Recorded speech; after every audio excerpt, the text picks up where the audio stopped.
విచారణ ఎలా కొనసాగుతుంది? ఎందుకంటే అంతిమ లబ్ధిదారు తర్వాత నెక్స్ట్ ఉన్న ప్లేస్ మిథున్ రెడ్డితే అని చెప్పి సిట్ అధికారులు తేలుస్తున్న నేపథ్యంలో మరి మిథున్ రెడ్డిని అరెస్టు చేసి ఇంకా పూర్తి వివరాలు రాబట్టే అవకాశం ఎంతవరకు ఉండొచ్చు? ఈ అంశాలకు సంబంధించి ఇవాల్టి డిబేట్లో చర్చించుకుందాం. డిబేట్లో పాల్గొనడానికి మనతో పాటు జాయిన్ అవుతున్నారు అడ్స్మల్లి శ్రీనివాస్ చౌదరి గారు, ప్రముఖ సామాజిక రాజకీయ విశ్లేషకులు, అలాగే దాసరి కిరణ్ గారు, జనసేన అధికార ప్రతినిధి, అలాగే సజ్జా అజయ్ గారు, టీడీపీ నాయకులు. అందరికీ గుడ్ మార్నింగ్ అండి. నమస్తే. శ్రీనివాస్ గారు, గుడ్ మార్నింగ్ సార్. నమస్తే. నా మాట వినిపిస్తుందా మీకు?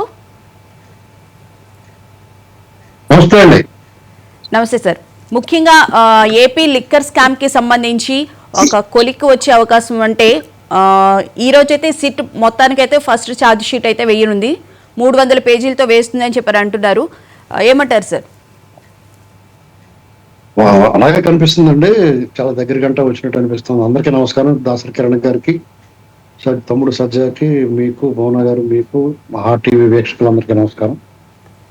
ఇక్కడ సిట్ దర్యాప్తు మాత్రం నిజంగానే ఆ సిట్ దర్యాప్తు బృందం ముఖ్య అధికారి రాజశేఖర్ బాబు గారు మీ ఆడియో వినిపించట్లేదు సార్. విజయవాడ కమిషనర్ గా కూడా ఉన్నారు. హలో అమ్మ, వినిపిస్తుందా? హలో. ఓకే సార్, మీరు మాట్లాడండి. సిట్ దర్యాప్తు ముఖ్య అధికారి రాజశేఖర్ బాబు గారు విజయవాడ కమిషనర్ గా కూడా ఉన్నారు. ఆయన చాలా బాధ్యతగా, ఎలాంటి ఒత్తిడులు కూడా లొంగకుండా, ప్రలోభాలు లొంగకుండా, సాధారణంగా ఇటువంటి విషయాలు హై ప్రొఫైల్ కేసుల్లో చాలా ఒత్తిళ్లు ఉంటాయి. ఇటువంటి ఈ దేనికి కూడా లొంగకుండా ఆయన అసలు సోదన అంటారు దీన్ని, మైక్రో లెవెల్లో దీన్ని దర్యాప్తు చేసి ఒక కొలిక్కి తీసుకొచ్చాడండి ఆయన.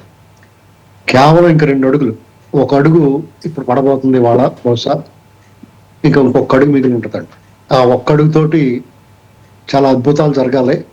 ఎందుకంటే రాష్ట్రంలో వీళ్ళని ఎవరు ఏమీ చేయలేరా, వీళ్ళకి శిక్షలు ఉండవా, సంపన్నులకి, అధికారం ఉన్న వాళ్ళకి, పలుకుబడి ఉన్న వాళ్ళకి ఈ ప్రజాస్వామ్య దేశంలో వేరే రాజ్యాంగం ఉందా, చట్టాలు ఉన్నాయా అనేటువంటి అపోహలకి ప్రజలందరూ వచ్చారు.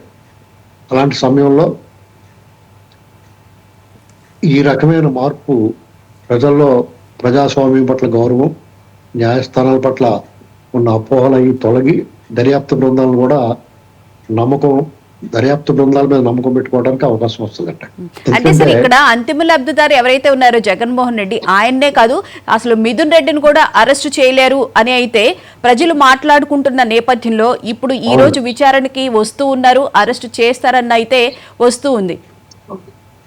ఇదేనండి, ఇప్పుడు అరెస్ట్ చేస్తారు అని ఊహిస్తున్నాం మనం. అరెస్ట్ చేసి ఉండాలి ఇప్పటికే. ఎందుకంటే ఇక్కడ అంతిమ లబ్ధి, ఇప్పుడు ఇది చాలా విచిత్రమైన పరిస్థితి. మద్యం స్కామ్ లో అంతిమ లబ్ధిదారుడు ఎవరు, అసలు ఎవరు ప్రోద్బలంతో ఇదంతా జరిగింది అనేటువంటిది సుస్పష్టం అండి. ఇది ఎలా చేశారు, ఎలా జరిగింది, ఎంత కొట్టేశారు అనేటువంటి దాని మీద దర్యాప్తు జరిగింది. దాన్ని కూడా వీళ్ళు చాలా తెలివిగా చేశారు. ఎందుకంటే ఒక అద్భుతమైన స్కామ్ ఇది. అంటే ప్రజాద్రోహం, ప్రజాధనాన్ని దోచుకున్నారు, ప్రజల ఆరోగ్యాలతో ఆడుకున్నారు అనేటువంటి విషాదము పక్కన పెడితే వాళ్ళ తెలివితేటలు మనం అభినందించక తప్పదండి. ఎందుకంటే నేరంలో ఈ నేర స్వభావం ఉన్న నేరస్తులు, ఈ కరుడుగట్టిన నేరస్తులు, సాధారణంగా నేరస్తుడు ఎంట్రీ ప్లాన్ ఉంటుంది. అంటే నేరం చేయడానికి ప్లాన్ వేసుకుంటాడు, కానీ ఎగ్జిట్ ప్లాన్ లేక దొరుకుతూ ఉంటారు. గతంలో ఈయన జగన్మోహన్ రెడ్డి కూడా వాళ్ళ నాన్నగారు ముఖ్యమంత్రిగా ఉన్నప్పుడు కొట్టేసిన సొమ్ముకి ఎంట్రీ ప్లాన్ మాత్రమే ఉంది విజయసాయి రెడ్డి జతలో. అప్పుడు ఎగ్జిట్ ప్లాన్ తక్కువ, అందుకే దొరికాడు. 16 నెలలు జైల్లో ఉన్నాడు. ఆ కేసులు నడుస్తూ ఉన్నాయి. అది విచారణ జాప్యం అవటం అనేటువంటిది మన దురదృష్టం. బ్యూటీ ఆఫ్ డెమోక్రసీ అంటారు, the ugly face of democracy. Next, ఇప్పుడు ఎంట్రీ ఎగ్జిట్ 2 ప్లాన్లతో దిగారు ఇందులో, ఈ మద్యం స్కామ్ లోకి. కాబట్టే దాన్ని నిరూపించడానికి వీళ్ళు తలములకలు అవుతా ఉన్నారు. అదృష్టవశాత్తు శాస్త్ర సాంకేతిక విజ్ఞానం అభివృద్ధి చెందడం వల్ల మాత్రమే వీళ్ళు ఎస్టాబ్లిష్ అవ్వగలుగుతున్నారు. లేదంటే వీళ్ళు దొరికే అవకాశం చాలా తక్కువ ఉన్నది. ఎందుకంటే నేరం చేసేటని పూర్తిగా తెలిసిన సర్కమ్స్టెన్షియల్ ఎవిడెన్సెస్ తోటి మాత్రమే ఇటువంటి హై ప్రొఫైల్ కేసుల్ని వీళ్ళు ఎస్టాబ్లిష్ చేయలేరండి. పూర్తి ఆధారాలు కావాలి. అందులోనూ మన సిస్టమ్ ఎలా ఉందంటే ఒక్కొక్క 5 ఏళ్ళకి ఒక్కొక్క రకంగా పనిచేస్తుంది సిస్టమ్. అంటే యంత్రాంగాలన్నీ కూడా, దేశంలోని వ్యవస్థలన్నీ కూడా ఒక 5 ఏళ్ల పాటు మనం ఇలాగ ఉందా, మళ్ళీ 5 ఏళ్ళు కూడా ఇలాగ ఉంటుంది అనుకుంటాం మనం. కానీ 5 ఏళ్ళు ఒకలాగా 5 ఏళ్ళు ఒకలాగా పనిచేస్తుంది. మన స్పష్టంగా తెలిసిపోతుంది. అంటే కొన్ని వాటి మీద మనం వ్యాఖ్యానించడానికి లేదు కాబట్టి ఇప్పుడు మనకి ఎవరి కాళ్ళకే అర్థం చేసుకోవాలి. ఇంకోటి ముఖ్యంగా ఏంటంటే జగన్మోహన్ రెడ్డి గారిని లేదా మిథున్ రెడ్డి గారిని వాళ్ళని తీసుకొచ్చి విచారణ చేయటానికి ఇన్ని మల్లగొల్లాలు ఎత్తుపడుతుంది. చంద్రబాబు నాయుడు గారి మీద ఎన్నాళ్ళు అవ్వలేదు, 2 ఏళ్ళు అవుతుంది పూర్తిగా, 2 ఏళ్ళు కూడా పూర్తి అవ్వాల. ఆయన అరెస్ట్ చేసి కేసు ఎఫ్ఐఆర్ ఫైల్ చేయకుండా అరెస్ట్ చేసి తర్వాత మీకు వాట్సాప్లో పంపిస్తాం చూసుకోండి అన్నారు. 53 రోజుల పాటు బెయిల్ లేకుండా ఆయన ఇవాళకే ఆ 17A కేసు కోల్డ్ స్టోరేజ్లో ఉంది. నిన్న మచిలీపట్నంలో ఈ రాష్ట్ర హోంమంత్రిని ఆవిడ పర్యటన ఆ అల్లర్ల వల్ల రద్దు చేసుకోవాల్సి వచ్చింది. అంటే అక్కడ వాతావరణం ఎంత దారుణంగా ఉందో, లా అండ్ ఆర్డర్ ప్రాబ్లం ఎలా ఉందో చూడండి. పోలీసు యంత్రాంగం, మచిలీపట్నానికి సంబంధించిన పోలీసు అధికారులు ఎవరైనా సరే పూర్తి బాధ్యత వహించాలి. అంటే రాష్ట్ర హోంమంత్రి పర్యటనను రద్దు చేసుకునేంత వాతావరణం అక్కడ ఉన్నప్పుడు వాళ్ళని అరెస్ట్ చేస్తే, వాళ్ళు నోటీసులు ఇవ్వకుండా అరెస్ట్ చేశారని రిమాండ్ రిజెక్ట్ చేశారు మేజిస్ట్రేట్ గారు. అంటే పోలీసు వైఫల్యం స్పష్టంగా కనపడుతుంది కదా. వాళ్ళ మీద పద్ధతి ప్రకారం అరెస్ట్ చేయాలి కదా, వాళ్ళకి చిత్తశుద్ధి ఉంటే. అంటే మీకు ఎలాగా, నేను అందుకునే అన్నాను, 5 సంవత్సరాల్లో ఒకలాగా పనిచేసింది సిస్టమ్స్ అన్ని, ఈ 5 సంవత్సరాలు ఒకలాగా పనిచేస్తాడు.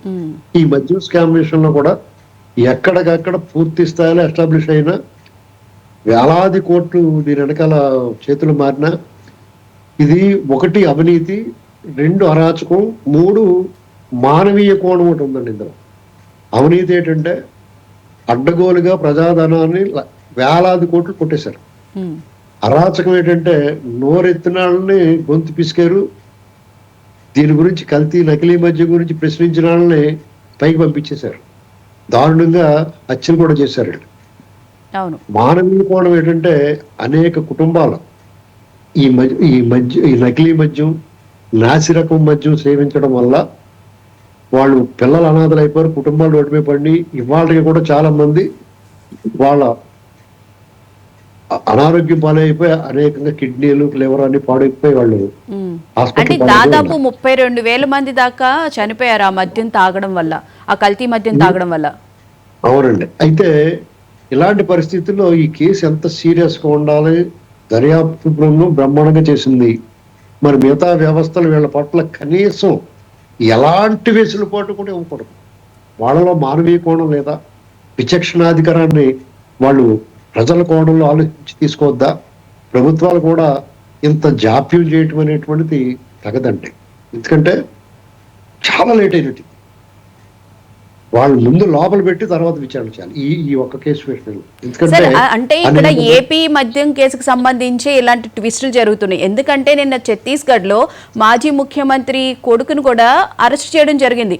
2,120 కోట్లకు సంబంధించి ఈయనకి సంబంధం ఉంది అని చెప్పి ఈడీ అరెస్ట్ చేసింది. నిన్న 5 రోజులు రిమాండ్కి కూడా పంపించింది. అంటే అక్కడ ఒక కేసు, ఇక్కడ ఈ విధంగా ఉండడాన్ని ఎట్లా చూడాలి? ఆల్రెడీ ఢిల్లీ లిక్కర్ కేసుకి సంబంధించి ఏమైందో మనం చూస్తూనే ఉన్నాం. అవన్నీ 2,000 ఆ పరిధిలోనే ఉన్నాయి. కానీ ఇక్కడ 1,000 కోట్లు ఉన్నాయని చెప్పి మనకి అందరికీ తెలుస్తూ ఉంది. ఓ పక్కన మీకు ఎప్పటిదాకా ఎందుకండి, ఢిల్లీలో ఏకంగా ముఖ్యమంత్రిని అరెస్ట్ చేశారు, అక్కడ డిప్యూటీ సీఎం అరెస్ట్ చేశారు, నెలల తరబడి జైల్లో పెట్టారు.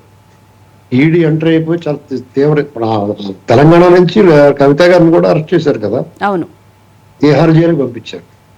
మరి ఎందుకని ఆంధ్రప్రదేశ్ దగ్గరికి వచ్చేటప్పటికి, అంటే ఈ దేశంలో ఉన్న వ్యవస్థలన్నింటికంటే అది కూడా జగన్మోహన్ రెడ్డి వాళ్ళ బ్యాచ్ అనేటువంటిది ప్రజలందరిలోకి ఒక సందేహం వస్తూ ఉంది. తప్పు చేసిన వాడు ఎవడైనా సరే శిక్షార్హుడే. మీ భారతీయ చట్టాలు చాలా కఠినంగా ఉంటాయండి, కానీ ఆ చట్టాలని వాటి పని వాటిని చేసుకునే వాళ్ళే.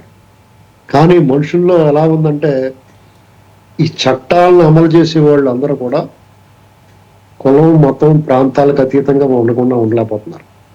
వాళ్ళలో విచక్షణ అనేటువంటి పూర్తి స్థాయిలో నశించింది.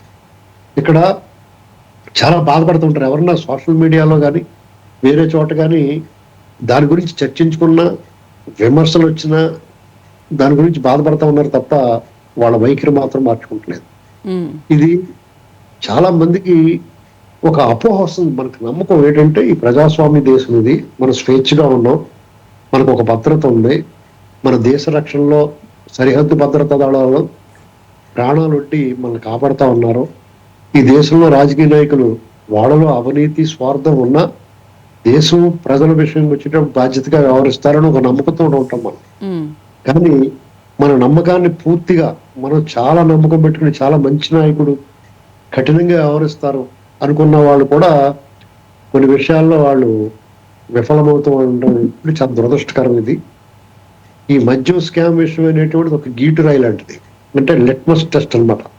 కూటమి ప్రభుత్వానికి ఒక సవాల్ ఇది. ఈ విషయంలో వాళ్ళు బెటర్ లేట్ దాన్ నెవర్ అన్నట్టుగా ఈ విషయంలో వాళ్ళు కఠినమైన చర్యలు తీసుకుంటే ఇక్కడ ఈ మన గవర్నమెంట్ కి సంబంధించిన జ్యుడిషియరీ కానీ గవర్నమెంట్ కి సంబంధించిన ఈ లీగల్ టీంలు కానీ ఇంకా గట్టిగా పనిచేయాల్సిన అవసరం ఉంది. ఎందుకంటే అనేక ప్రలోభాలు ఉంటాయి, ఒత్తిళ్లు ఉంటాయి. ఆ నేరస్తులకు సంబంధించిన వాళ్ళు ఇప్పుడు ప్రభుత్వంలో కూడా తిరుగుతూ ఉంటారు, యంత్రాంగంలో ఉంటారు. టాప్ టు బాటం ప్రభుత్వ యంత్రాంగంలో అధికారుల్లో జగన్ రెడ్డి ప్రేమికులు ఉంటారు, అతనితో కలిసి సహనిందితులు ఉంటారు, ఆ నేరంలో భాగస్వామ్యులు ఉంటారు. వీటిలో ఈ విషయంలో ఈ ప్రభుత్వం ఈ ఆలస్యం అవడానికి కారణం అదే. కాబట్టి జగన్మోహన్ రెడ్డితో ఏమాత్రం ఒక పరిచయం ఉన్నవాళ్ళు కూడా వీళ్ళు దగ్గర పెట్టుకోవాలి. అలా పెట్టుకోవడం వల్లే ఈ ప్రభుత్వం ఈ కఠినంగా వ్యవహరించే విషయంలో కుంటి నడకలు నడుస్తుందని నా అభిప్రాయం. రైట్. అజయ్ గారు గుడ్ మార్నింగ్ అండి. నమస్తే. గుడ్ మార్నింగ్ భువన గారు, మీకు ప్యానెల్ ఉన్న పెద్దలకు కూడా. Good morning. మొత్తం మీద సిట్ విచారణ అయితే కొంచెం పారదర్శకంగానే జరుగుతుంది అని చెప్పి అనిపిస్తుంది. ఎందుకంటే ఎవరైతే సెకండ్ నిందితులు ఉన్నారో ఆయన వరకు అయితే రాగలిగారు, ఈ రోజు విచారణకు కూడా వస్తారని చెప్తున్నారు. నిన్న ముఖ్యమంత్రి చంద్రబాబు నాయుడు గారు కూడా ఈ లిక్కర్ స్కామ్ కి సంబంధించి ఎంపీస్తో మాట్లాడుతూ అదే క్లియర్ గా చెప్పినట్టున్నారు. ఇది చాలా పెద్ద విచారణ, ఫైనల్ స్టేజ్ కి వచ్చింది అని చెప్పి కూడా. ఏమంటారండి అజయ్ గారు? ఇప్పుడు అంటే ఒకటి భువన గారు, ఇక్కడ అందరం కూడా గుర్తుపెట్టుకోవాల్సింది ఏంటంటే తప్పు చేసిన వాడు తప్పించుకొని ఎక్కువ కాలం తిరగలేడండి. ఇప్పుడు ఇదే మిథున్ రెడ్డి గురించి జగన్మోహన్ రెడ్డి గారు గతంలో చెప్పాడు, చిన్నపిల్లాడు మిథున్ రెడ్డి, అతనికి ఏం తెలుసు, అతను ఒక ఎంపీ, అతను తన పని తను చేసుకుంటూ వెళ్తాడు, కానీ మద్యం కుంభకోణంతో అతనికి ఏంటి సంబంధం, కావాల్సుకొని మమ్మల్ని ఫ్రేమ్ చేస్తున్నారు, మా పార్టీని నాశనం చేయాలని చూస్తున్నారు, ఇదంతా కూడా ఒక కుట్రపూర్వకమైన చర్య అని ఆయన మాట్లాడాడు.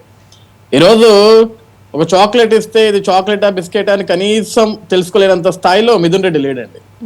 ఈ లిక్కర్ కేసులో ఉన్న ఈ రోజు అరెస్ట్ అయిన వాళ్ళల్లో ఒక ప్రధానమైన తలకాయ మిథున్ రెడ్డి. మిథున్ రెడ్డి అరెస్ట్ అయితే ఎక్కడ తన దాకా వస్తుందన్న ఒక భయం జగన్ రెడ్డికి పట్టుకుంది తప్ప ఇందులో ఇంకోటి ఏమీ లేదు. ఈరోజు నిజంగా మిథున్ రెడ్డి గారు తప్పు చేయకపోయి ఉంటే ఏదైతే హైకోర్టు అతనికి ఒక బెయిల్ నిరాకరించిందో వెంటనే అతను సుప్రీంకోర్టు కోసం పరుగులు పెట్టాల్సిన అవసరం లేదు. నేను నిజాయితీ పరుణ్ణి, ఎటువంటి తప్పు చేయలేదు, నాకు ఉన్నత న్యాయస్థానం గౌరవం ఉంది, ఎస్ మీరు ఎప్పుడు పిలిస్తే అప్పుడు వస్తాను. ఎందుకంటే గతంలో జగన్మోహన్ రెడ్డి గారు చెప్పారు, మీరు సిట్టుతో విచారణ చేయించుకుంటారో స్టాండ్ తో విచారణ చేయించుకుంటారో మీ ఇష్టం అన్నారు. ఈరోజు అదే సిట్ అధికారులు పిలుస్తుంటే రావటానికి నిన్న సుప్రీంకోర్టులో మిథున్ రెడ్డికి తరపున లాయర్లు ఏం మాట్లాడుతున్నారు, అట్లీస్ట్ ఆయన ఒక ఎంపీ అండి, కనీసం లొంగిపోయేదానికి ఒక వారం అవకాశం ఇవ్వండి, ఒక వారం సమయం ఇవ్వండి అని కోరుకుంటున్నారు. ఎందుకంటే ఈ వారంలో చర్చలు జరుపుకుంటారు. ఏనా జగన్మోహన్ రెడ్డి కూర్చొని నువ్వు దొరికినప్పుడు, నువ్వు లొంగిపోయినప్పుడు ఏ విధంగా మాట్లాడాలి, ఏ విధంగా చెప్పాలి, ఏ విధంగా సమాధానాలు చెప్పాలి, ఏ విధంగా మనం తప్పించుకు తిరగాలి అని చెప్పేసి పార్లమెంట్ సమావేశాలు ఉన్నాయని కూడా చెప్తూ ఉన్నారు. రేపు 21 పార్లమెంట్ సమావేశాలు ఉన్నాయి, దానికి హాజరు కావాలి అని చెప్పని అంటున్నారు. పార్లమెంట్ సమావేశాలు ఇప్పుడు దాకా ఏం చేశారండి? ఈ పార్లమెంట్ సమావేశాలు ఇతను ఉండటం వల్ల ఏమన్నా లాభమా? ఈ రోజు మద్యం కుంభకోణంలో ప్రధాన హస్తం ఉన్నటువంటి వ్యక్తులు ఈ రోజు పార్లమెంట్ సమావేశాల్లో కూర్చొని ఎందుకు ఆ పార్లమెంట్ పరువును తీసేయటం? అవినీతి పరులందరికీ అడ్డానా ఏమన్నా పార్లమెంట్? అది కాదు కదా. ఈరోజు ప్రజా సమస్యల గురించో రాష్ట్ర సమస్యల గురించో మాట్లాడడానికి ఒక పార్లమెంట్లో ఈరోజు చర్చలు జరుగుతుంటే అటువంటి పార్లమెంట్లో మిథున్ రెడ్డి కూర్చున్నాడని ఒక మద్యం కుంభకోణం చేసి ఒక ప్రధాన హస్తం వ్యక్తి అయిన మిథున్ రెడ్డి ఈ పార్లమెంట్ సమావేశాల కూర్చొని ఏం మాట్లాడతాడు? నేను అద్భుతంగా మద్యం కుంభకోణం చేశాను, వేలాది కోట్లుగా దాదాపుగా 90,000 కోట్ల రూపాయలు ఆ వచ్చిన డబ్బును మొత్తాన్ని దుబాయ్కో ఇంకొకటికో ముడుపులు మేము పంచుకుంటూ వెళ్ళిపోయామని అన్ని మాట్లాడతాడు అక్కడ కూర్చొని. ఈ రోజు చెప్తున్నారు, ఈ రోజు సిట్ అధికారుల ముందుకు వచ్చి లొంగిపోతాడు, మాట్లాడతాడు, ఎవరికి భయపడమని. మిమ్మల్ని ఎవడు భయపడమని చెప్పట్లేదు ఇక్కడ. మీరు తప్పు చేయకపోతే రైట్ రాయల్ గా బయటకు వెళ్తారు, తప్పు చేస్తే అదే రైట్ రాయల్ గా జైలుకి వెళ్తారు.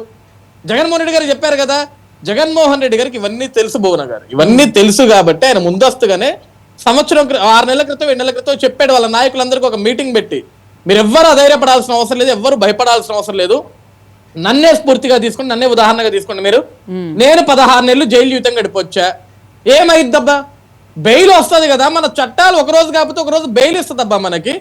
ఈ రోజు మనం 5 ఏళ్ళు కదా ప్రతిపక్షంలో ఉండేది, మా అంటే 2 ఏళ్ళు ఉంటామా జైల్లో, ఏడాది కాలం ఉంటామా, 3 ఏళ్ళు ఉంటామా, ఎన్నికైన సమయానికి అయితే బయటకు వస్తాం కదా. మనకి లాయర్లు ఉన్నారు, మనకి చట్టాలు ఉన్నాయి, మన దగ్గర డబ్బు ఉంది, మనమేం కంగారు పడాల్సిన అవసరం లేదు, మనం జైలుకు పోతే సింపతి పెరుగుద్దబ్బా, నన్నే ఉదాహరణగా తీసుకోండి అని చెప్పి జగన్మోహన్ రెడ్డి గారు ఆ రోజు మాట్లాడారంటే దానికి అర్థం ఏంటంటే, మనమందరం తప్పులు చేశాం, మనమంతా కూడా చెప్పలేనంత అవినీతి చేశాం, వేల కోట్ల రూపాయలు దండుకున్నాం, రాష్ట్రాన్ని సర్వనాశనం చేశాం, ప్రజాధనాన్ని దోచుకున్నాం. కాబట్టి ప్రతి ఒక్కరు జైలుకు పోవాల్సిందే, దానికి సిద్ధంగా ఉండండి, దానికి సిద్ధంగా ఉండడం జగన్మోహన్ రెడ్డి గారు ఆ రోజే వాళ్ళందరికీ క్లారిటీ ఇచ్చాడు. భువన్ గారు ఈ రోజు రాష్ట్రంలో జరుగుతున్న ఈ అసాంఘిక కార్యక్రమాలు గాని, ఈ దాడులు గాని, ఇది ఏదైతే ఈ రెచ్చగొట్టే వ్యాఖ్యలు గాని, ఇవన్నీ ఎందుకు జరుగుతున్నాయి అంటే, మేము అరెస్ట్ అవుతుంది అవినీతి చేసి కాదు, ఈ రాష్ట్రంలో మమ్మల్ని ప్రశ్నిస్తే మమ్మల్ని అరెస్టులు చేస్తున్నారు, ఇవి అక్రమ అరెస్ట్ అని చెప్పుకునేదానికి వీళ్ళు ఈ రోజు ఇలాంటి చర్యలకి పాల్గొంటున్నారు తప్ప ఇటువంటి పనికిమాల విషయాలకి మేము వాళ్ళు అరెస్ట్ చేసే పరిస్థితిలో లేము.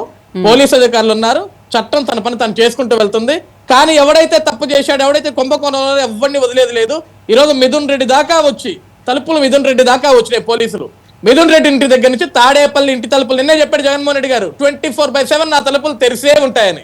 మేము కూడా అదే చెప్తున్నాం, తెరిసే పెట్టుకొని కూర్చొని జగన్మోహన్ రెడ్డి గారు.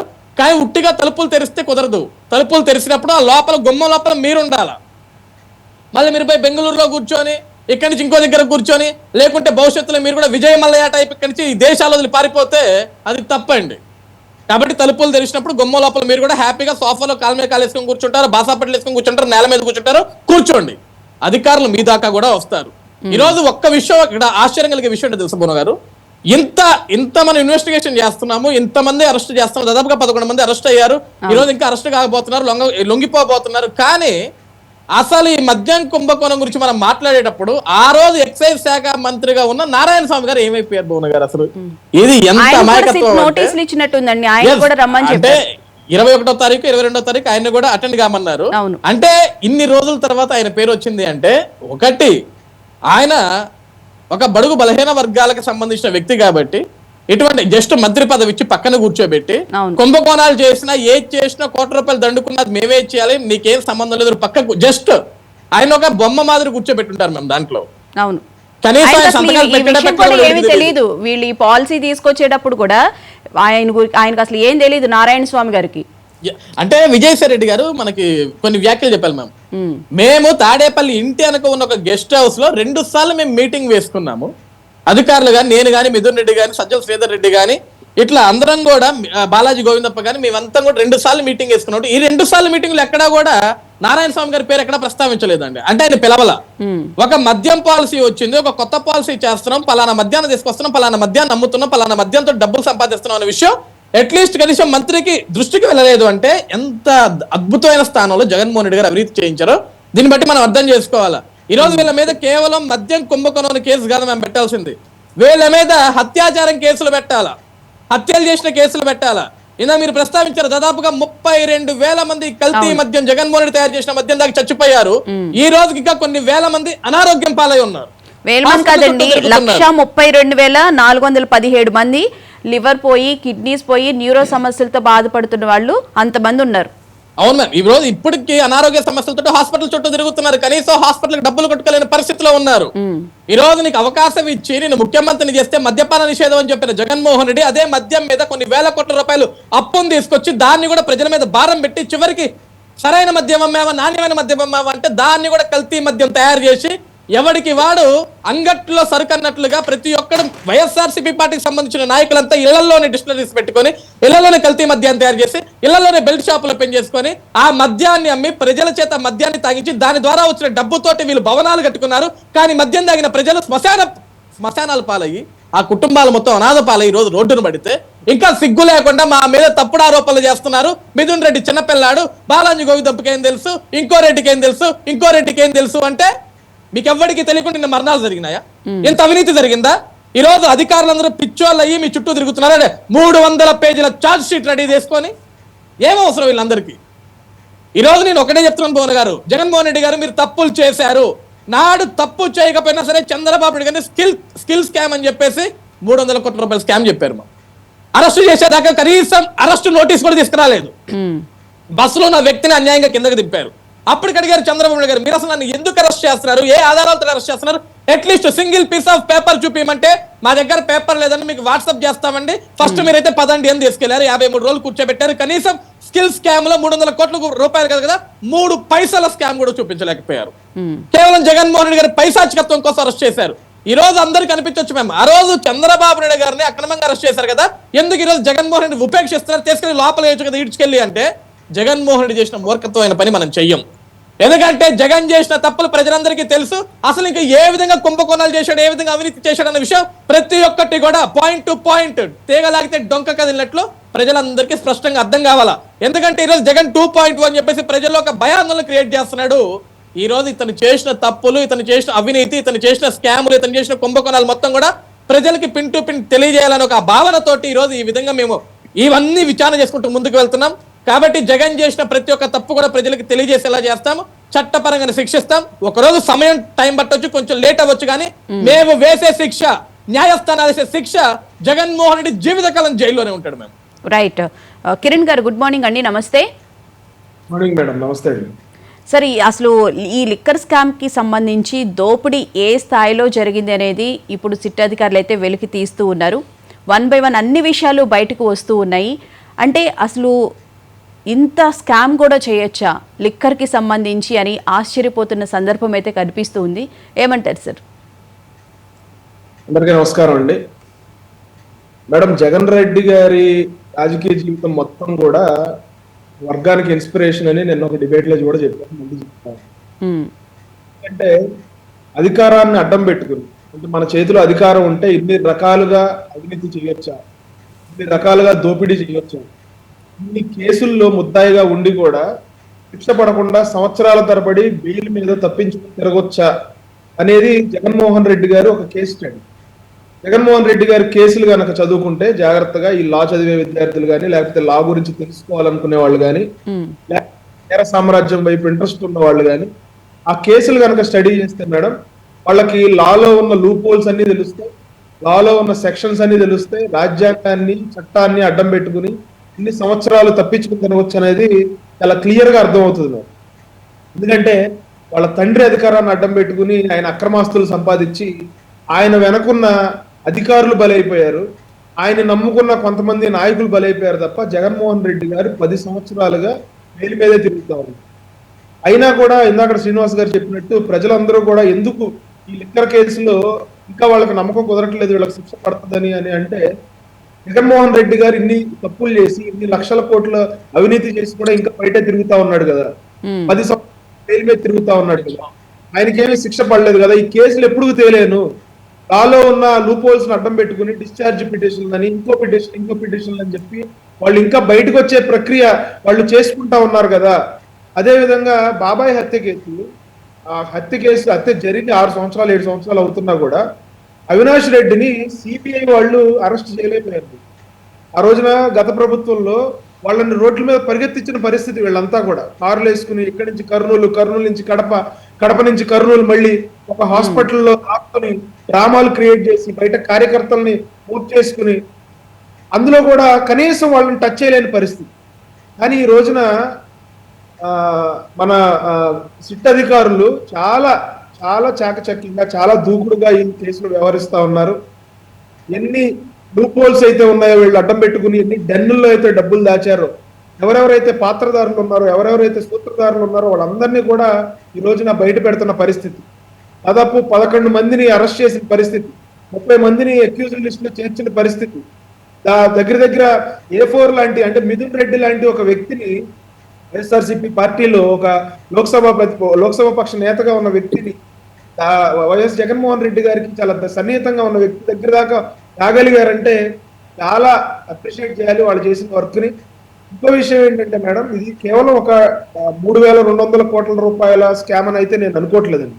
ఉమ్, నాకేమనిపిస్తా ఉందంటే కొన్ని వేల కోట్ల రూపాయల స్కామ్ జరిగింది, ఒక భారీ స్థాయిలోనే స్కామ్ జరిగింది. కాకపోతే అన్ని క్యాష్ ట్రాన్సాక్షన్లు అవటం వల్ల కూడా వీళ్ళకి ఇబ్బంది కలుగుతుందేమో, మొత్తం జరిగిన లావాదేవీలన్నీ తెలియలేదేమో అని కూడా నాకు వ్యక్తిగతంగా అనిపిస్తా ఉంది. ఇది ఓన్లీ జస్ట్ ముడుపులకి కమిషన్ కి సంబంధించి ఇంతవరకు బయటికి రావడం జరిగింది. మొత్తంగా ఎంత జరిగింది అనేది ఒక క్లారిటీ అయితే ఇప్పటికీ లేదు. ఎందుకంటే మేడం దాదాపు 1,00,000 కోట్ల రూపాయల ట్రాన్సాక్షన్స్ జరిగితే అందులో 99.6% క్యాష్ ట్రాన్సాక్షన్లేనండి. ఉమ్, రోజున జగన్మోహన్ రెడ్డి గారు నేను 2 లక్షల కోట్లు డీబీటీ పద్ధతిలో నేను అందరికీ డైరెక్ట్ గా బటన్ నొక్కి, అంటే చేతికి క్యాష్ ఇవ్వకుండా నేను బటన్ నొక్కి వాళ్ళ అకౌంట్ లోకి నేను పంపించాను అని చెప్పి సగర్వంగా చెప్పుకునే జగన్మోహన్ రెడ్డి గారు ఇంత పెద్ద వ్యవస్థ, అంటే లిక్కర్ అనేది పెద్ద వ్యవస్థ, దానివల్ల ఆదాయం బోల్డంత వస్తుంది మన ప్రభుత్వానికి కానీ ప్రభుత్వాలకు కానీ. అటువంటి వ్యవస్థలో ఒక చిన్న ఫోన్ పే లేదు, ఒక యూపీఐ ట్రాన్సాక్షన్ లేదు, ఒక కార్డు స్వైప్ చేసే వ్యవస్థ లేదు, మొత్తం క్యాష్ ట్రాన్సాక్షన్స్ చేశారంటే దాన్ని ఏమనుకోవాలి మేడం? ఇప్పుడు ఇది ఒక 3,200 కోట్లకు సంబంధించింది, అది ఇంకా చాలా పెద్ద కుంభకోణమే ఉందని అయితే నాకు అనిపిస్తా ఉంది. కాదు కిరణ్ గారు, సోషల్ మీడియాలో కొన్ని ట్రోల్స్ కూడా అవుతున్నాయి.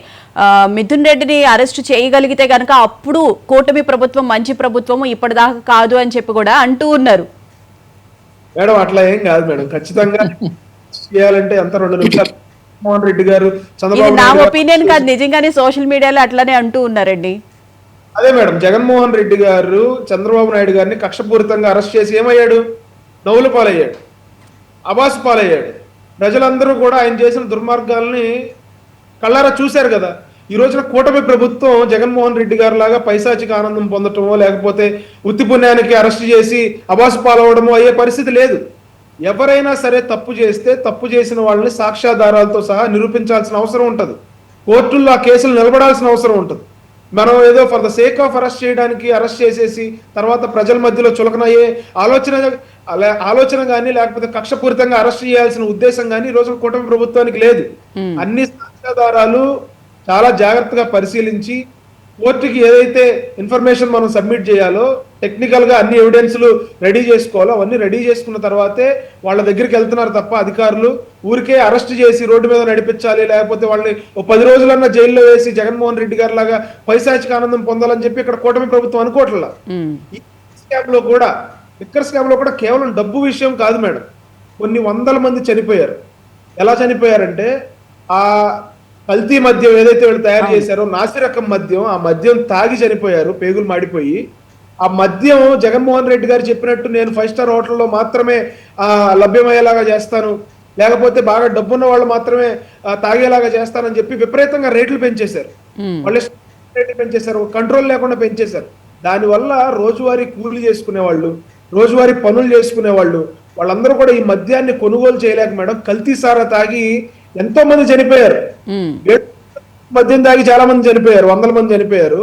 ఇది కొనుక్కోలేని దుస్థితిలో కల్తీ సారా తాగి, చీప్ గా దొరికే కల్తీ సారా తాగి, విలేజ్లో నాసిరకం కల్తీ సారాలు తాగి చనిపోయిన వాళ్ళు చాలా మంది ఉన్నారు.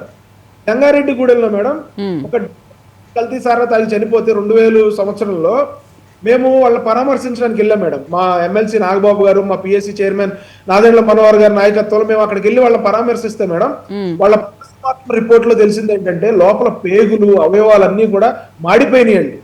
వాళ్ళు తాగిన కల్తీ సారాకి మాడిపోతే ఈ ప్రభుత్వం ఆ రోజు ఏం చెప్పిందో తెలుసా మేడం? అక్కడ కల్తీ సారా కాదు తాగి వాళ్ళు చనిపోయింది, నీరు కల్తీ అయింది, నీరులో కల్తీ అని చెప్పి వాళ్ళు చనిపోయారని చెప్పారు. మేము ఒకటే ప్రశ్నించాం ఆ రోజున, నీరు కల్తీ అయి చనిపోతే మహిళలు ఎందుకు చనిపోలేదు, పిల్లలు ఎందుకు చనిపోలేదు అంటే ఇక్కడ మహిళలు పిల్లలు చనిపోవాలనేది మా ఉద్దేశం కాదు. అవును, నీరు కల్తీ అయితే అందరూ తాగుతారు కదా, ప్రజలందరూ తాగుతారు కదా, మగవాళ్ళు ఎందుకు చనిపోయారని చెప్పి ఆ రోజున మేము అడగడం జరిగింది. ఈ రోజున ఈ మద్యం లిక్కర్ మాఫియాలో వీళ్ళకి అంటే పాపం కేవలం వాళ్ళ ప్రజల సొమ్ముని దోచుకోవడం మాత్రమే కాదు, వాళ్ళ ప్రాణాలను కూడా వీళ్ళు తీసేసుకున్నారు. ప్రాణాలను తీసేసుకున్న పాపం కూడా ఈ రోజున లిక్కర్ స్కామ్ లో ఉన్న నిందితులందరికీ తగులుతుంది మేడం. ఈ రోజున మిథున్ రెడ్డి గారు కింగ్ పిన్ అని చెప్తా ఉన్నారు, ఆ పైన బిగ్ బాస్ ఉన్నాడని చెప్తా ఉన్నారు. గారికి సంబంధించిన పిఎల్ఆర్ అనే ఒక సంస్థకు కూడా ముడుపులు అందినాయి అని చెప్తా ఉన్నారు. 9 డెన్నుల్లో, దుబాయ్లో ఒక డెన్ను, 9 డెన్నుల్లో 9 కోట్ల రూపాయల తాడేపల్లి ప్యాలెస్ దగ్గర ఒక డెన్ను, ఇది 7 డెన్నులేమో మన హైదరాబాద్ లో. ఇలా రకరకాలుగా డెన్నులు ఏర్పాటు చేసుకుని అందులో ఈ లిక్కర్ స్కామ్ కి సంబంధించి డబ్బులు ఎట్లా అంటే వీళ్ళకి ఎప్పుడు డబ్బులు కావాలంటే అప్పుడు వసూలు చేసుకున్నారు మేడం. కృష్ణమోహన్ రెడ్డి గారు వీళ్ళందరూ కార్లు వేసుకుని వీళ్ళకి డబ్బులు ఎప్పుడు అవసరమైతే అప్పుడు వీళ్ళ సెక్యూరిటీని తీసుకుని వెళ్ళి వీళ్ళ పిఎల్ని తీసుకుని వెళ్ళి వాళ్ళు అక్కడికి వెళ్ళి ఆ డెన్నుల దగ్గరికి వెళ్ళి డబ్బులు తెచ్చుకున్న పరిస్థితి, వీళ్ళు రియల్ ఎస్టేట్ లో ఇన్వెస్ట్ చేసుకున్న పరిస్థితి, వీళ్ళు సినిమాల్లో ఇన్వెస్ట్ చేసుకున్న పరిస్థితి, ఇష్టం వచ్చినట్టు ఆస్తులు కొనుక్కున్న పరిస్థితుల్లో ఇవన్నీ కూడా బయటికి కక్కించాల్సిన అవసరం ఉంది. అసలైన సూత్రధారులు ఎవరో వాళ్ళందరినీ కూడా వాళ్ళ ఆస్తులు ఎక్కడెక్కడ కొనుగోలు చేశారు, ఎక్కడెక్కడ పెట్టుబడులు పెట్టారు, వాళ్ళు దుబాయ్లో హవాలా లావాదేవీలు ఎట్లా చేశారు, ఆఫ్రికా లాంటి కంట్రీస్ కి ఈ డబ్బును ఎట్లా మళ్లించారు, అక్కడ మైనింగ్ వ్యాపారాలు ఎట్లా చేశారు, అలాగే అక్కడ ఫుడ్ ప్రాసెసింగ్ యూనిట్ని ఎట్లా ఎస్టాబ్లిష్ చేశారు, వీళ్ళ మొత్తాన్ని తీగ లాగి డొంకంతా కదలాల్సిన అవసరం ఉంది మేడం ఈ లిక్కర్ స్కామ్ లో. కేవలం ఆగిపోకూడదు. ఎవరైతే అసలు లబ్ధిదారులు ఉన్నారో వాళ్ళందరినీ కూడా అతి త్వరగా అరెస్ట్ చేసి వాళ్ళందరికీ కూడా శిక్ష పడే విధంగా చేస్తేనే ప్రజలకి నమ్మకం కలిగిందని అయితే నేను బలంగా విశ్వసిస్తా ఉన్నాను. రైట్, ఒక చిన్న బ్రేక్ తీసుకైలో మెయిన్ డెన్ను ఉంది అని చెప్పారంటారు.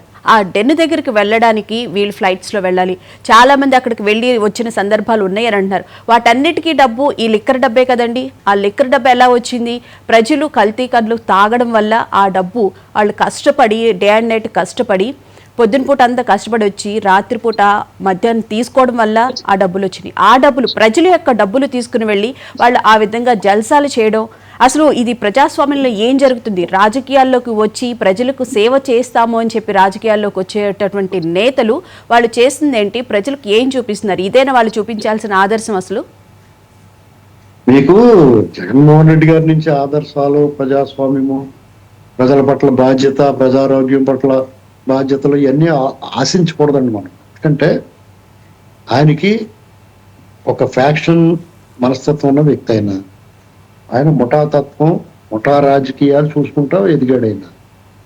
ఆయనకి పెత్తనం కావాలి. పెత్తనం కావాలంటే అధికారం రావాలి, అధికారం రావాలంటే డబ్బు కావాలి. ఇది ఒక లింక్ వరుసగా. ఆ చైన్ లింక్లో ఒకదాన్ని ఒకటి ఆయన సమకూర్చుకుంటా వచ్చాడు. ఆ క్రమంలో ఏదో సినిమాలో ప్రకాశాలు ఉంటాడు, తొక్కుకుంటా పోతా ఉంది, అదే పని చేస్తా ఉంటాడు.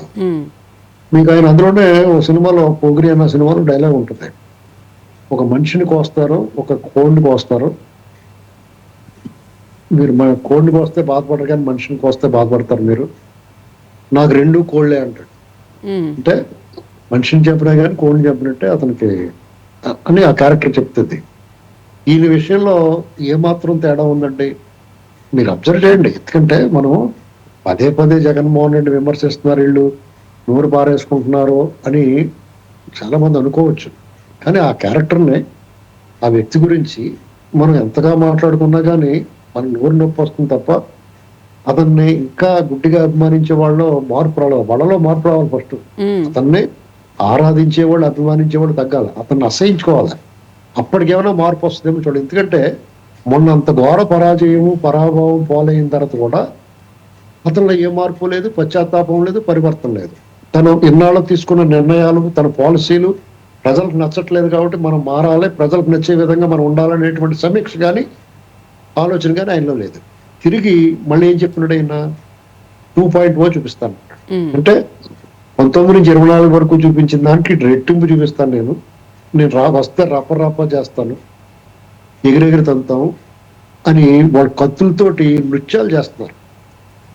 వాళ్ళ నాయకులు కూడా ఎలా మాట్లాడుతున్నారు? రోజా గారు ఒకలాగా, పేరు నాని, అమ్మటి రాంబాబు గారు, కారుమూరి నాగేశ్వరరావు, ఇక ఎవరు మడతాళ్ళు బయటకు వచ్చి నిన్న మొన్న బొడ్డోడు కూడా నిన్న మొన్న వార్నింగ్ ఇస్తున్నాడు అక్కడ ఎక్కడో మీటింగ్ లో ఒక కుర్రోడు.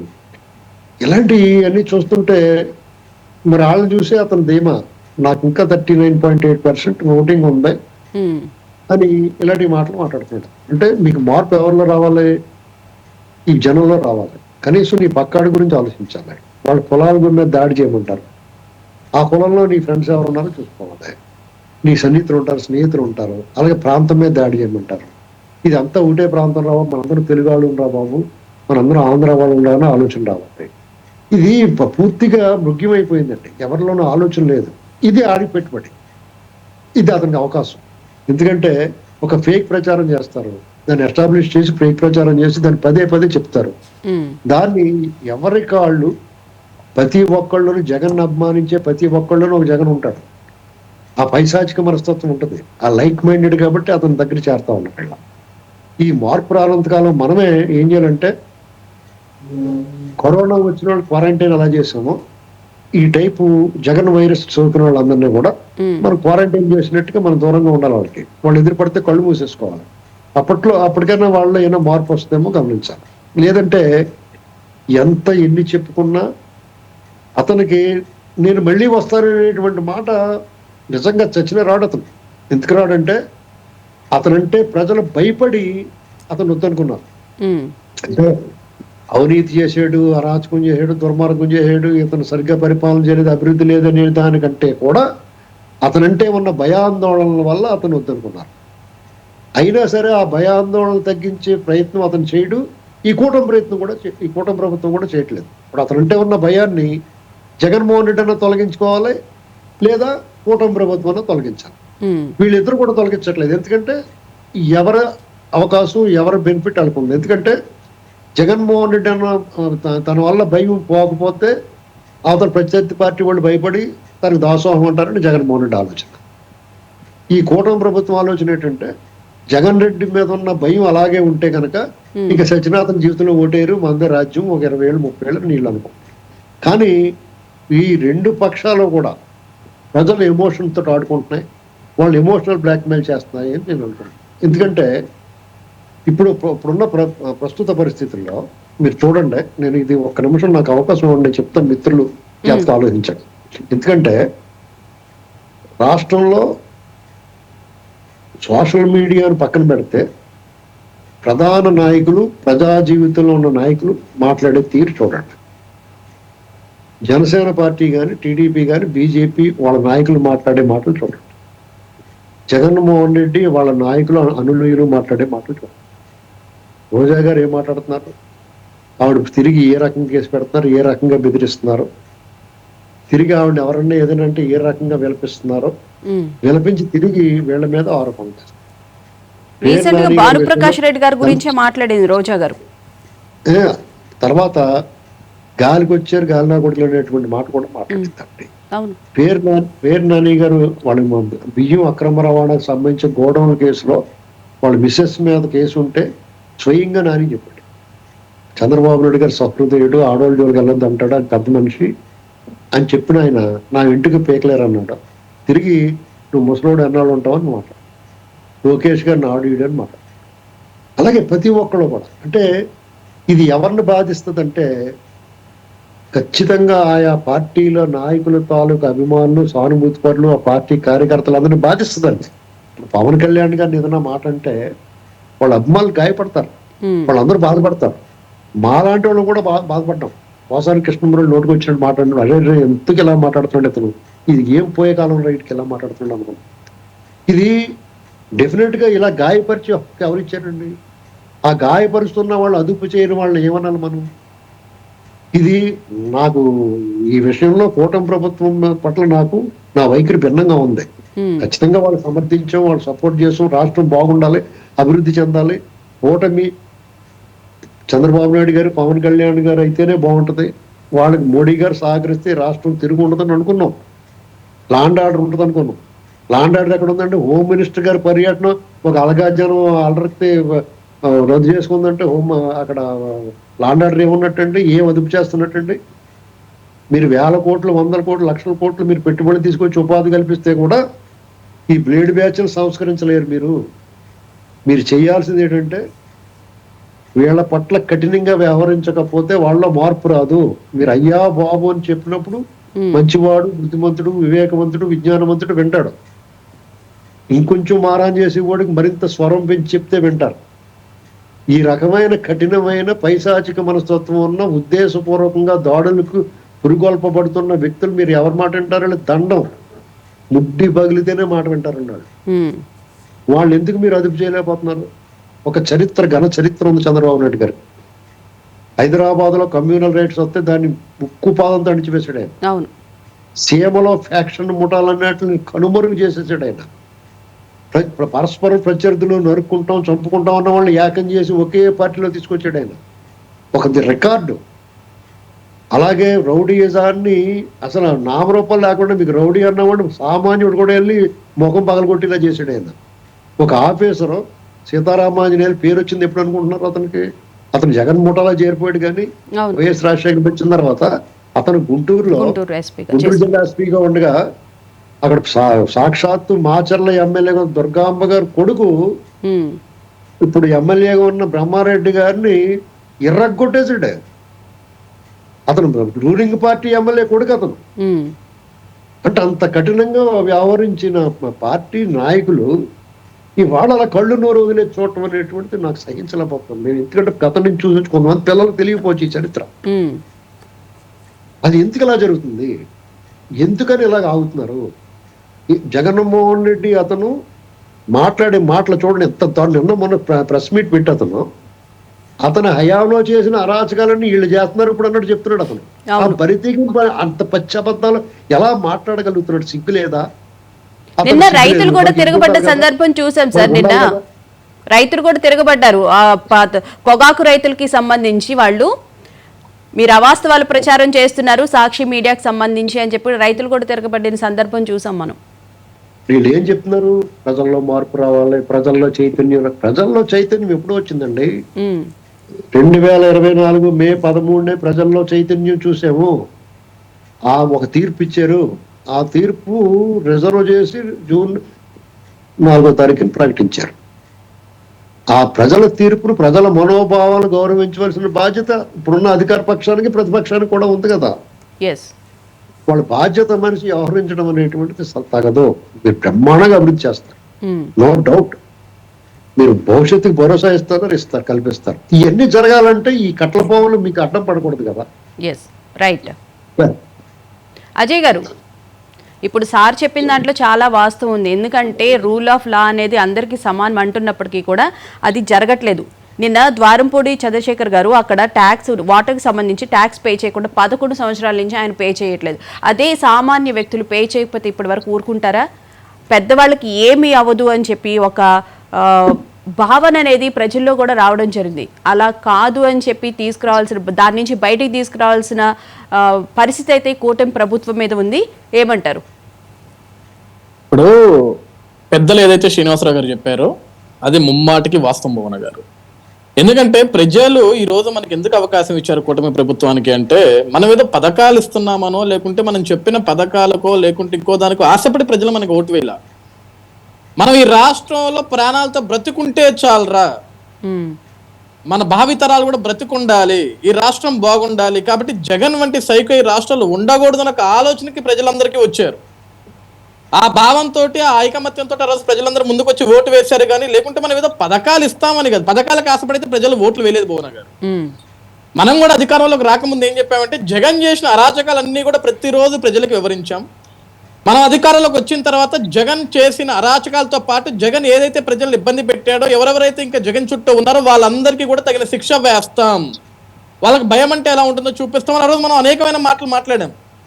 కానీ ఈ రోజు సంవత్సర కాలం నిజంగా పెద్దలు మాట్లాడినట్టు ఈ రోజు రోజా గారు మాట్లాడినా, పేర్నాని గారు మాట్లాడినా, అంబట్రాంబాబు గారు మాట్లాడినా, ఇంకొకరు మాట్లాడినా ఎంత ఇష్టారీతిగా మాట్లాడుతున్నారంటే బయటకు వచ్చి వాళ్ళు, అంటే ప్రజల్లో ఈరోజు వాళ్ళ కార్యకర్తలను వాళ్ళు రెచ్చగొడుతున్నారు. అంటే అరే మనల్ని ఎవడేం పీకలేడురా, మన వెనక జగన్ ఉన్నాడు, అంబట్ ఉన్నాడు, రోజా ఉంది, ఇంకొకడు ఉన్నాడు, మనల్ని ఎవడు ఏమీ పీకలేరు, మనం రెచ్చిపోవచ్చు, జగనే చెప్పాడు రప్పా అంటే తప్పే ఉంది, కాబట్టి మనం ఆ రప్పా రీతిలోనే వెళ్ళిపోదామని మన నాయకుడే చెప్పాడు, కాబట్టి మనం భయపడాల్సిన అవసరం లేదని చెప్పేసి అతన్ని గుడ్డిగా నమ్మే అభిమానులందరూ సైకోతత్వంగానే మెయింటైన్ చేస్తున్నారు. అదే బ్యాలెన్స్ లోకి వెళ్ళిపోతున్నారు. కానీ ఈ రోజు ప్రజల్లో ఒక అసహనం వ్యక్తం అవుతుంది భువన గారు. ఇక్కడ ఏమవుతుందంటే, ఈ సంవత్సర కాలంగా మనం అద్భుతంగా పరిశ్రమలు తెస్తున్నాం, పెట్టుబడులు తీసుకొస్తున్నాం, సదస్సుల్లో పెడుతున్నాం. ఈ రోజు రాష్ట్రంలో రోడ్లను అద్దంలాగా మెరిపిస్తున్నాం. మనం ఏదైతే హామీలు ఇచ్చామో ఆ హామీలు అమలు చేస్తున్నాం, ప్రజలకు ఎటువంటి లోటు లేకుండా చూస్తున్నాం. కానీ ఈరోజు ప్రతి గ్రామంలో, ప్రతి నియోజకవర్గంలో, ప్రతి జిల్లాలో, ప్రతి మండలంలో కూడా ఇలా పైశాచికత్వంగా వ్యవహరిస్తూ వాళ్ళ గ్రామాల్లో ఇంకా రెచ్చగొట్టే వ్యాఖ్యలు చేస్తున్నప్పుడు ప్రజలకి అదొక అసంతృప్తి, అదొక అసహనం. అంటే ఈరోజు మనల్ని కాపాడుతాది, మనం హ్యాపీగా ఉంటాం, ఎటువంటి ఇబ్బందులు లేకుండా గుండెల మీద చేతులు వేసుకొని పడుకుంటామన్న ప్రభుత్వం వచ్చిన తర్వాత కూడా వీళ్ళు ఇంకా ఈ విధంగా రెచ్చిపోతున్నారు అంటే దానికి అర్థం ఏంటి? అంటే మనం వ్యవస్థను సరిగా పట్టించుకోవట్లేదా? మనం ఈ రోజు అభివృద్ధి మీద పెట్టిన దృష్టి ఈ అరాచకుల్ని అంతం చేయటంలోనో లేకుంటే వీళ్ళని కట్టడి చేయటంలోనో వీళ్ళకి బుద్ధి చెప్పటంలోనో వీళ్ళు ఇంకా దృష్టి పెట్టలేదని ఒక భావన ఈ రోజు కూడా ఉంది. ఈ రోజు మేము కూడా చెప్పేది ఏంటంటే భువన గారు, అఫ్ కోర్స్ ఈ రోజు నేను తెలుగుదేశం పార్టీ కార్యకర్తను అయి ఉండొచ్చు, కానీ నేను కూడా ఒక సామాన్యుడు కదా, రాష్ట్రంలో బ్రతికేవాడినే కదా. ఈ రోజు జగన్ మాట్లాడే వ్యాఖ్యలకి మొన్నటికి మొన్న మన నందిగామ నియోజకవర్గంలో ప్రస్తుతంగా ఎమ్మెల్సీగా ఉన్న వ్యక్తి అరుణ్ కుమార్ అనే ఒక వ్యక్తి మొన్న ఒక మీటింగ్ పెట్టుకుని ఆయన ఏమన్నాడు తెలుసా మ్యామ్, ఈ సంవత్సర కాలంలో కానీ ఇంకొక 3 సంవత్సరాలు కానీ మేము గతంలో చేసిన అవినీతుల గురించి ప్రశ్నిస్తున్న ఈ రోజు తెలుగుదేశం పార్టీ వాళ్ళు ఎవరైతే ఈ రోజు మా పార్టీ గురించి హేళనగా మాట్లాడుతున్నారో, మా నాయకుడి గురించి చులకనగా మాట్లాడుతున్నారో, ఈ రోజు మమ్మల్ని తప్పుడుగా చిత్రీకరిస్తున్నారు, వాళ్ళందరినీ కూడా ఇంటికి వెళ్ళి గొడ్డలతో నరికేస్తా అని వాళ్ళు బహిరంగంగా చెప్తుంటే ఈ రోజు వాళ్ళకి రిటర్న్ కౌంటర్ వేయాలన్నా సరే చాలా మంది భయపడుతున్నారు మ్యామ్. ఎందుకంటే గవర్నమెంట్ అనేది నమ్మకం లేని గవర్నమెంట్లు అయిపోతున్నాయి, శాశ్వత గవర్నమెంట్లు కాదు మ్యామ్ ఈరోజు. ఎందుకంటే ప్రజల దృష్టి ఏ విధంగా ఉంటుంది ఎవడు చెప్పలేడు, ప్రజల ఆలోచన ఏ విధంగా ఉంటుంది ఎవడు ఐడెంటిఫై చేయలేడు, ఎవడు ఫైండ్ అవుట్ చేయలేడు. అఫ్ కోర్స్ ప్రజలకి పథకాలు వస్తున్నాయి, మనకి అభివృద్ధి జరుగుతుంది. 2014 నుంచి 2019 వరకు కూడా రాష్ట్రంలో అభివృద్ధి జరిగింది మ్యామ్.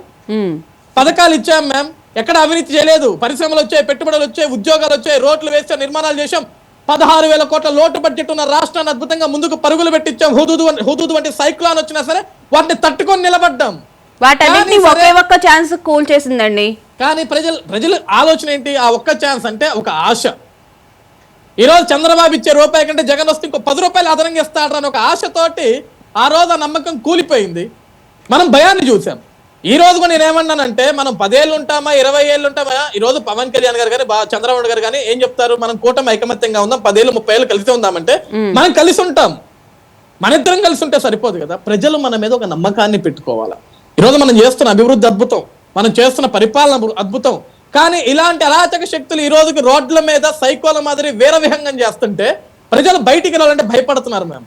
ఈరోజు అఫ్ కోర్స్ ఈరోజు న్యాయస్థానాలు ఉన్నాయి, పోలీస్ వ్యవస్థ ఉంది. ఈరోజు వీళ్ళు రెచ్చగొట్టే వ్యాఖ్యలు చేస్తుంటే కనీసం రోడ్డు మీద తిరిగితే వాళ్ళు తిరిగి మన మీద దాడులు చేస్తున్నారు. ఈరోజు మనల్నే కొడుతున్నారు, మన మీద చిత్రహింసలు పెడుతున్నారు.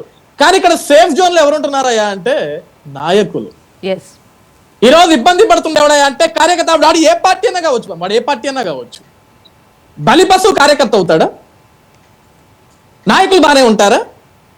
ఈరోజు శ్రీనివాసరావు గారు చెప్తుంది కూడా అదే. ఎందుకంటే ఈ కార్యకర్తలకి ఎవరిని చూసండి ఈరోజు మనం మాట్లాడేది, మనం ఒక నమ్మకం వచ్చేది. ఈ రోజు మాకు చంద్రబాబు గారిని చూస్తే ఒక నమ్మకము, పవన్ కళ్యాణ్ గారిని చూస్తే ఒక ధైర్యం. ఎందుకు? చంద్రబాబు నాయుడు గారు అభివృద్ధి పరంగా అద్భుతంగా చేస్తాడు, ఆయన పేరు చెప్తే ప్రపంచాలు మాట్లాడుకుంటే. పవన్ కళ్యాణ్ గారు అద్భుతంగా ధైర్యాన్ని ఇవ్వగలడు, కార్యకర్తలకి ఒక ధైర్యాన్ని నింపగలడని. కానీ జగన్ చూస్తే మాకు వచ్చే భయం ఏంటంటే సొంత కుటుంబ సభ్యుల్ని చంపేసినోడు ఈ రోజు రాష్ట్రంలో ప్రజల్ని ప్రశ్నించిన ప్రజల్ని బ్రతకనిస్తాడని ఒక భయం మాకు కూడా ఉంటుంది కదా. ఆ భయాన్ని పోగొట్టనంత సేపు కూడా మనం ఎంత అభివృద్ధి పనులు చేసినా సరే దానికి విలువ ఉండదు. కాబట్టి జగన్ చేసిన అరాచకాలని ఈ రోజుకి అతను బయటకు వచ్చి రెచ్చగొడుతున్న వ్యాఖ్యలని ఎవరైతే రెచ్చగొట్టే విధంగా వ్యాఖ్యలు చేస్తున్నారో వాళ్ళని లాఠీ రుచి చూపిస్తే ఆడి పక్కన ఉన్న కార్యకర్త అటువంటి ప్లకార్డ్ పట్టుకోవాలంటే భయపడాలి. అలాంటి చేసుకొస్తేనే ఇదంతా బాగుంటుంది. రైట్ కిరణ్ గారు, అసలు పోలీస్ వ్యవస్థ, న్యాయ వ్యవస్థ, రాజకీయ వ్యవస్థ మధ్య పోలీసులు నలిగిపోతున్నారు. అందుకే శాంతి భద్రతల పరిరక్షణ విషయంలో కూడా వాళ్ళు ఒక అడుగు వెనక్కి వేస్తున్నారని చెప్పి అనుకోవచ్చా? మేడం ఖచ్చితంగా పోలీసులు అయితే నలిగిపోతా ఉన్నారు మేడం. నిజాయితీగా ఉన్న పోలీసులు అయితే ఎవరైతే నిష్పక్షపాతంగా నిజాయితీగా డ్యూటీ చేద్దాం అనుకుంటా ఉన్నారు వాళ్ళు భయపడకపోయినా కూడా ఇంట్లో ఫ్యామిలీస్ నుంచి వాళ్ళకి ప్రెషర్ వస్తుందని నేనైతే బలంగా నమ్ముతున్నాను.